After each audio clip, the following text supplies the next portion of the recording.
Bailey. I've never done a wrap-up before.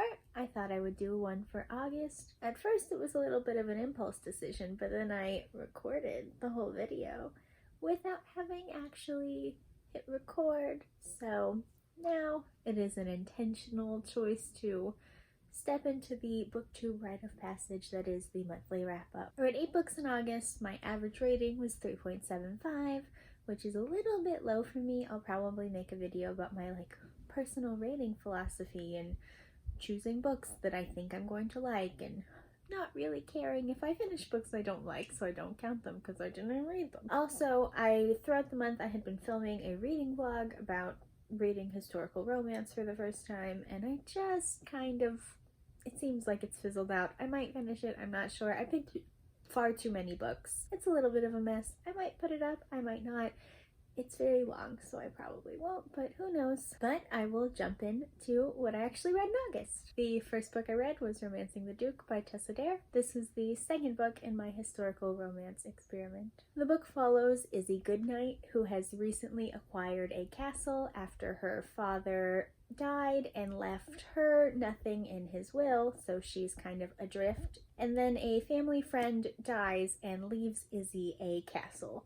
Lizzie shows up at the castle, and the previous owner is still there and does not believe he has sold the castle. The previous owner is a duke named Ransom. He has been partially blinded a few years previous and has become a little bit of a recluse since. The two obviously don't get along, but are forced to work in tandem to figure out who actually owns the castle. Starting with the positives, I did really like the twist. I thought it was very well done, and I was very compelled by the who owns the castle plot. I wanted, a female property owner, but also I did not want her to take away property from a disabled man.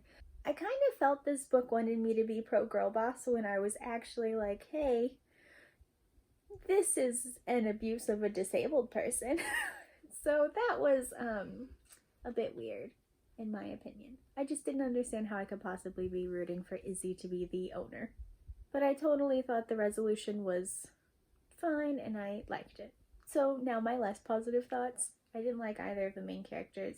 I don't think it's necessary to like the characters to enjoy the book, but I didn't like them, and I didn't really care if either of them ended up having a happily ever after, because I just didn't really like them very much. And the things I disliked about them, I think the book wanted me to think were positive traits. And when you can tell that a book wants you to feel positively about something that you do not feel positively about, that's not really a very pleasant reading experience. I found Izzy to be quite vain, and I didn't like the resolution of how the vanity concluded. I just think this book placed a lot on physical beauty in a way that made me uncomfortable. It basically ended with the hero being like, I don't care if you're ugly, I'm blind. And I thought that was kind of shitty on 2 levels.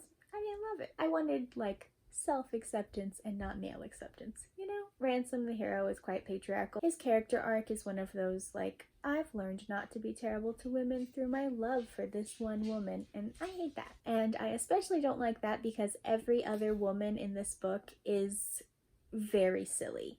We're meant to find them silly. They are either on the periphery, with one exception of a woman who is quite silly, but we're meant to think she's charmingly silly. I hate it when the only good woman in a book is the main character. It's boring. Speaking of boring, I didn't like the pace. I thought it was weird. I didn't think the story progressed very evenly, and my attention kind of waned and waxed throughout. I found the romance a little cringy. I literally would go ooh, throughout reading it. Ooh, isn't really the romance reaction. I'm sure that some people adore this book, and I'm very happy for them. This book was not for me.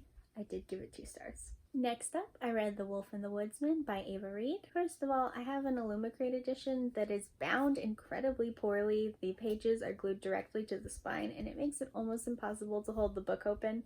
So I started physically reading it, and then I switched to an audiobook because this edition is not the most easy to read, though I've heard from some other people with this edition that theirs isn't bound the same way as mine, which is confusing. I do appreciate that the physical book has a pronunciation guide. I made great use of that before I switched to the audiobook, and the way I was pronouncing names based on the guide is very consistent with how the audiobook narrator pronounces everyone's names. This book follows Evie, a pagan girl whose village is threatened and protected by an enchanted wood just on the outskirts. Every few years, the Woodsmen come through the woods and take a young girl. This year, they want a seer, and as the village only has 2 seers, one very old and one quite young, they decide to dress Evie, who's kind of the outcast, as a seer and pass her off as one to get rid of her and keep both of their seers. 3 woodsmen guide her from her village to the capital where the king wants her.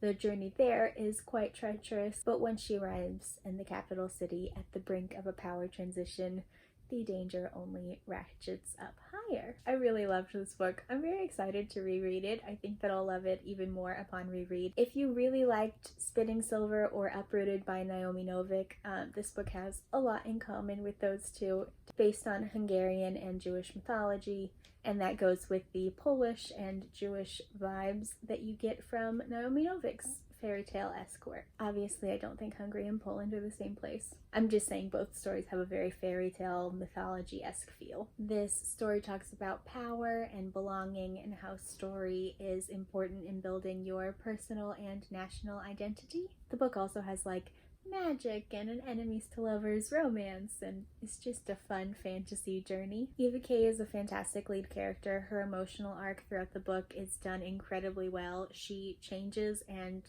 learns new things in such an interesting way. I really liked that Evie is written as somebody who's quite angry and she holds grudges and she's always compelled into action. It made for a very dynamic reading experience, and also it was really interesting watching the way that Evie feels about different things change so many times over the course of the book, especially with Evie's own relationship with power or lack thereof. I especially liked watching the way that Evie's desire to form new relationships had an impact on her ability to protect herself. Her old way of doing things could no longer be sustained if she wanted to bring people close to her. I also loved the hero. I think he has a great story, but Evie is our narrator, so I spent most of my time talking about her. This is an adult fantasy, but I think it would work fairly well for somebody coming from YA fantasy. I think that it would be a nice, easy transition point. Sometimes I feel like positive reviews feel very one note, but I did just genuinely really enjoy myself while reading this book. I gave it 5 stars. I love it. On to another book I loved, Bringing Down the Duke by Evie Dunmore. This book follows 25-year-old vicar's daughter Annabelle, who is attending Oxford on a scholarship from a suffragette group. The requirement of her scholarship is that she convince men to support the women's suffrage movement. Annabelle's mark is a duke who's working with the Queen to get her political interests into Parliament in exchange for the opportunity to buy back his family estate that his father lost before he died. The book talks a lot about the political oppression of women and how that oppression changes when you go from an unmarried woman to a married woman, but does not necessarily get lots better. It talks about how destabilizing sexual politics are to women, and also has a really wonderful romance and very, very, very funny side characters. I just had like an excellent time reading this book. I was delighted throughout. I'd started the first chapter 3 or 4 times in the past and just never got past the first few pages. And then immediately once I got through the first chapter, I read this book quite quickly and had just tremendous amounts of fun. This was also when I was like, oh, I can like historical romance. I love this book so much. There are many serious topics touched on throughout this book, but I really loved the humor. I especially loved Annabelle's friends in the suffragette movement for the humorous aspects. My particular favorite is Hattie, a fellow bluestocking in the suffragette movement who is an artist who has a very wealthy father. I really loved the side plots in this book. I love how they inform how our heroine and our hero grow emotionally throughout the book, but also they were just fun. I don't want to read a romance where the only thing I care about is the central couple. I want to care about their lives outside of each other, and I think that this book does a very good job of doing that. I really liked that a central tenet of this story was that women's happiness shouldn't come from men. The group of women in this book really are such a supportive and funny and happy place to be, and I really loved that. Obviously, like, there is a broader romance, and I did really like the romance. I'll talk about it in a second, but I just really loved the friends in this book. One of my favorite subplots was Sebastian, who is the Duke, his relationship with his brother. I did think we were headed into like a queer narrative, which, slight spoiler alert, that isn't where the story heads, but I found the brother so compelling as a character, and I really loved the way his relationship with Sebastian was written. I really liked that this relationship showed how Sebastian's inability to express his emotions wasn't just hurting him romantically, it was hurting all aspects of his life, and especially with his familial relationships. A core thread of the plot is how women are impacted by their relationships with men in a very outsized way. Men can have a short relationship with a woman and it not have any impact on their life, and a woman's life can be completely changed very quickly in a quite negative way due to that relationship. I also liked that Dunmore showed the way that some women in power don't hold the door open for other women, how there are women complicit in the oppression of other women. It was very frustrating to read, but it felt very realistic and interesting. And then the romance. I loved the romance. I loved that Sebastian felt like Annabelle was a full person and really liked her for her intelligence and her humor, and also happened to think she was pretty. Sebastian is shown actively listening to Annabelle, he apologizes to Annabelle, and he lets Annabelle handle some of her own affairs, both publicly and privately, while supporting her but not taking over. He obviously is a character that has flaws. He has to, learn and grow over the course of the book, but I really liked the way that their relationship was written throughout the entire book. I also just never get over the, emotionally guarded character making connections to other people story. It's so good. I love it. I intend on reading the next book quite soon. I think that the third book in the series either just came out or is just about to come out, so I'm excited to read the next two. I gave this book 5 stars, and I'm very excited to read more Evie Dunmore. The next book I read is Slightly Married by Mary Balogh. This book follows Colonel Aidan Bedwin, who sees a soldier dying on the battlefield and talks to him as he dies. The soldier's last wish is that Aidan protect his sister. His sister is Eve Morris, who is in a bit of a precarious situation as she needs to marry quite quickly in order to maintain her estate and keep all of the people living in her house employed and or housed. When Aidan finds out, he marries her in a hasty marriage of convenience. I'm going to start out by saying I was not recommended this book. I was recommended the last book in this series, and I just kind of took it upon myself to read the first one, and I should not have done that. I've heard fantastic things about the last book, and I just thought I'll start at the beginning.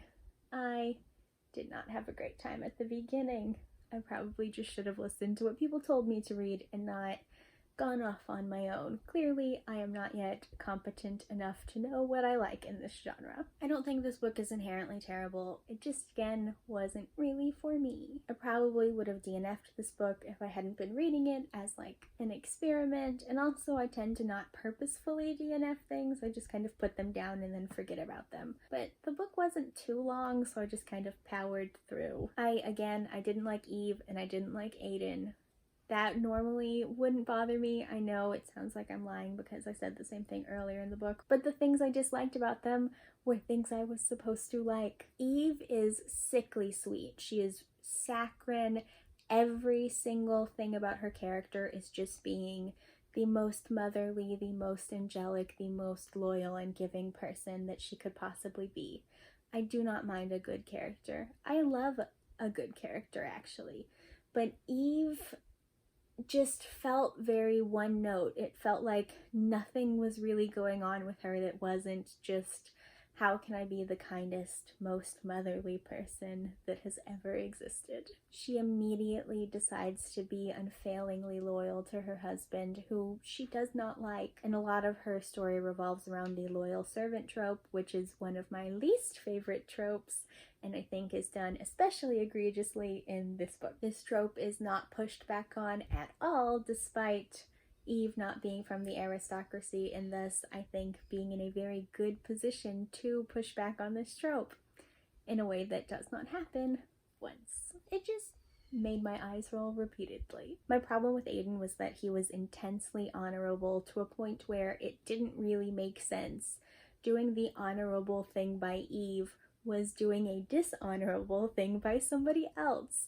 I don't think that that tension was really explored at all, and I think it was really just not a good choice. I don't think that it was a well thought out choice, and it's presented to us as like the honorable right decision when there are compounding factors that I think are very important. He's also just very controlling, and even when Eve doesn't follow along with the dictates he essentially gives, I still just don't like the way he talks to her. I didn't find it charming or romantic or interesting, and why would I want that in a romance? I don't know. I didn't like it. I could tell I was supposed to think he was being like protective and sweet, but I didn't. I was just like, you're a toxic person.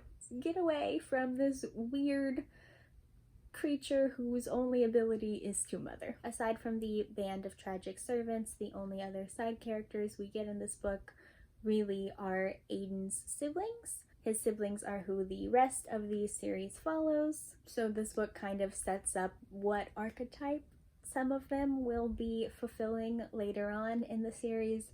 I might read the last one, but I'm not sure that Mary Balogh is really for me, just based on this book. But I am still considering reading the last one before I make that judgment. And then, again, I didn't like the way this book was paced. I thought it was slow. I thought it was boring. It was just, I got through it because it was short. I gave this book 2 stars. Wasn't my favorite. And then I jumped into another historical romance. Even though I hadn't really liked my first Tessa Dare, I still had high hopes for When a Scot Ties the Knot, because I've heard nothing but wonderful things about this book. This book is about anxious young English girl Maddie, who as a teenager makes up a Scottish boyfriend who she starts writing letters to. He cannot come visit her or see her family because he is off at war. Maddie writes letters to him for years until she decides that he needs to be killed off because she has gotten too far into her lie. A couple of years later, Maddie inherits a castle from a recently deceased relative. The castle is in Scotland, and she spends her time at this castle drawing wildlife and trying to get her art into some of the scientific journals of the day. Now, it is many years later, and Captain Logan Mackenzie, the fake man she wrote to, shows up at her door. This book is delightfully funny. I laughed many times, especially the first half of the book is very funny. I think that the first chapter probably made me laugh out loud 4 or 5 times. It's just very funny. I also really liked the way anxiety is handled in this book. I think that Maddie's anxiety is handled in a very material way. You get to see how her anxiety impacts her life. You get to see how anxiety impacts Maddie's life in many ways, and I think it's handled very well. I especially liked watching how Maddie's coping strategies change over the course of the book, from kind of unhealthy ones to a little bit more healthy and sustainable ways of management. This book also talks about PTSD, traumatic brain injuries, and limb loss. There was a little bit where I thought Dare was being a touch infantilizing, but this is addressed in the book, and I think it is handled alright. This book also talks about Maddie being an English landlord to a bunch of Scottish people. It talks about the power imbalances inherent there. I thought that she handled Maddie in a way that was very ethical, but maybe didn't make the most sense. It all ends happily, but I was just like, would she really do that? Would an English woman in this time period really behave like this? I'm not sure. It was fine, and I thought it was the most ethical choice that ended up being made, which obviously I am in favor of. But this is a historical romance and not a gritty, true-to-life tale of Scottish oppression. I also liked the way that Dare handled the naturalist field at the time and the way that women were treated in that field. I mostly thought the romance was really fun. I did think at times there were some things that I found questionable with the difference between what was said and what was done. It wasn't my favorite, but it wasn't egregious. I liked the way different power dynamics were written in this book. The book does start out with Logan explicitly not liking Maddie. It's an enemies to lovers. He does not like her. He is not very nice to her. But he's not like the most horrible, terrible, awful, and it is enemies to lovers. I would totally recommend this to anybody looking for a funny romance. I gave it 3 stars. It's been my second favorite historical romance thus far. Next, I read The Guest List by Lucy Foley. I picked this book up because I was at the bookstore with one of my friends, and she picked it up, and I thought it would be fun to read it with her. And I really liked it. Obviously, many people have already read this book. I am late to the party, but I really did have a great time. This book is a murder mystery set over 2 days, I think, the day before and the day of a wedding. We go through different point of view characters: the bride Jules, the wedding planner Aoife, the best man Jono, the plus one Hannah, and the bridesmaid Olivia. Every chapter not in first person, that doesn't have like a header of who is talking to you, is in third person and takes place during the discovery of the murder. I also liked that like every time it's a Jules chapter, it says Jules, the bride, which makes it very easy to remember who everybody is and what their roles are. And makes it very mysterious on trying to guess who will be playing the roles of victim and murderer. As you read the book, you discover the secrets and resentments that have been building throughout life and throughout this night, and how they lead to a crescendo in a murder. It has a lot of my favorite mystery tropes, so I just had a great time. Though somehow this book was not at all on my radar, and I probably would have never picked it up if it weren't for my friend. When you're reading any sort of mystery, you know that every little detail is important. And I think this book does a very good job of both giving you red herrings and kind of driving you a little bit bananas, because you know something is important, but you just can't figure out exactly how it is important. Foley gives you all of the clues you need to solve this mystery, and I was just unable to do it in time. It was great. By the halfway point, I wrote my list of who I thought was the murderer and who I thought was the victim. My lists were almost identical. I just couldn't figure out the motive quite quickly enough. I was able to put together certain aspects of the plot, but I couldn't get everything. It was maddening in a very, very good way. I also liked the dual aspect of the mystery. You were trying to solve both murderer and victim. Although my top guess for who got murdered was who got murdered. This book is an excellent example of how I did not like a lot of these characters, but I still really liked this book. Especially with the character Jono. He does things that are explicitly unlikable and kind of despicable, but I felt tremendous empathy for that character throughout the book. There were other characters who were more likable, specifically Olivia and Hannah. You feel quite bad for many people in this book. Some of them are very good people, and some of them are not so good people, but this book does a very good job of engendering empathy in people who are unlikable. Lucy Foley writes morally ambiguous characters very well. She also writes slimy characters very well, and she writes kind of righteousness in a very engaging way as well. I also really liked the way that she had the likable characters kind of showing us the ways other people were being despicable, and we got to be a little bit judgmental through their eyes in a way that was cathartic. I really liked the pace. I was very captivated by the story. The reading experience was tremendously enjoyable. I'm going to read more Lucy Foley books. I gave this book 5 stars.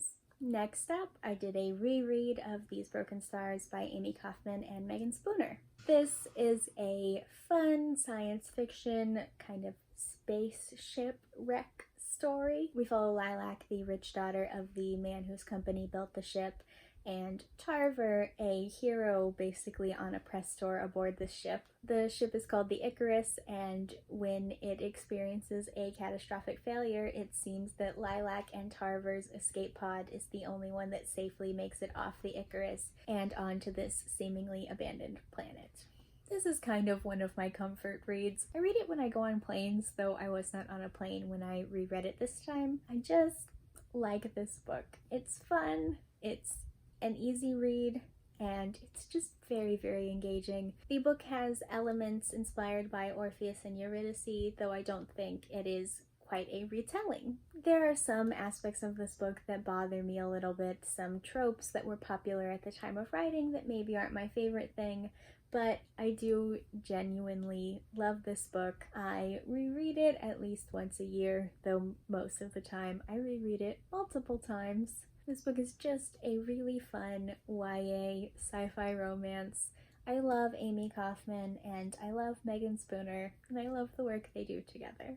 The next book I read was Finna by Nino Cipri. Finna is a weird and very intimate novella following Ava and Jules, who have recently broken up but still work together at basically IKEA. When a old lady goes missing in the store, the two find a wormhole in one of the showrooms. Their manager forces them to be the ones who go through the wormhole in search of this old woman, or an adequate replacement. This book is wacky and queer and anti-capitalist and a very, very, very quick read. I'm very torn about my feelings on this book. I really liked some aspects and I found others grating. I'm going to start out with the anti-capitalism themes. I kind of thought this was a weak point of the book. There were multiple times where Ava or Jules would just be like, ugh, capitalism, and that kind of seemed like it was meant to be part of the critique, but just felt trite. I think without little comments like that, it would have been less clear that the book was critiquing the overall structure and not just this corporation. I don't think that the actions that were taken were specifically tied to a structure very well until the end of the book. I did really like the parts of the book that talked about this corporation as a bad actor. I really liked the parts of this book that did critique this corporation as a bad actor, and I liked the way that was tied into a structural problem and not, I guess, a single bad actor problem. I just would have liked it to be a little bit clearer or maybe a little bit less narrow. But something I think was done incredibly well was the core relationship between Ava and Jules. Throughout the book, you get to find out exactly how their breakup happened and the aspects of their relationship that led to the breakup. I think the pace at which the author decided to unfold this narrative was tremendously well done. I was very invested in what was going on with the two. And when I eventually found some of the aspects of the plot a bit dull or just not really to my taste, I was very actively engaged in this relationship and what caused its breakdown. I really loved the back and forth between whether or not I thought this book was going to have them forge a new relationship or be like a complete post-mortem analysis of the breakup. My biggest negative in this book was I just kind of found it boring, specifically the science fiction fantasy-ish elements. They're very kind of surrealist and absurd in a way that I'm sure some people love, but it just isn't really my thing. Or it wasn't my thing in this situation. I have liked similar elements in other books. I think as you get towards the end of this book, there are some elements that really reminded me of The Starless Sea by Erin Morgenstern, which is one of my favorite books. I also didn't like the way the grandma storyline ended. This is maybe ever so slightly spoilery, but the way the story ends, the grandmother seems like she is a replaceable person, but other people are not replaceable. And I didn't like that. I didn't think that that idea was explored very thoroughly. I think it was just kind of barely touched on, and I did not like the conclusion we got to. I spent a really long time thinking about this book because I mostly was just kind of neutral. I ended up giving it 3 stars. It was fine. I disliked some things, I liked some things. I'll probably read the sequel to this book because it is quite short and it sounds like it's interesting, and maybe I will like that one more. Those were the 8 books I read last month. I would love to hear if anyone else has read any of them, and if you liked or disliked them. Any thoughts are appreciated. Thank you for watching. I really appreciate it. Bye!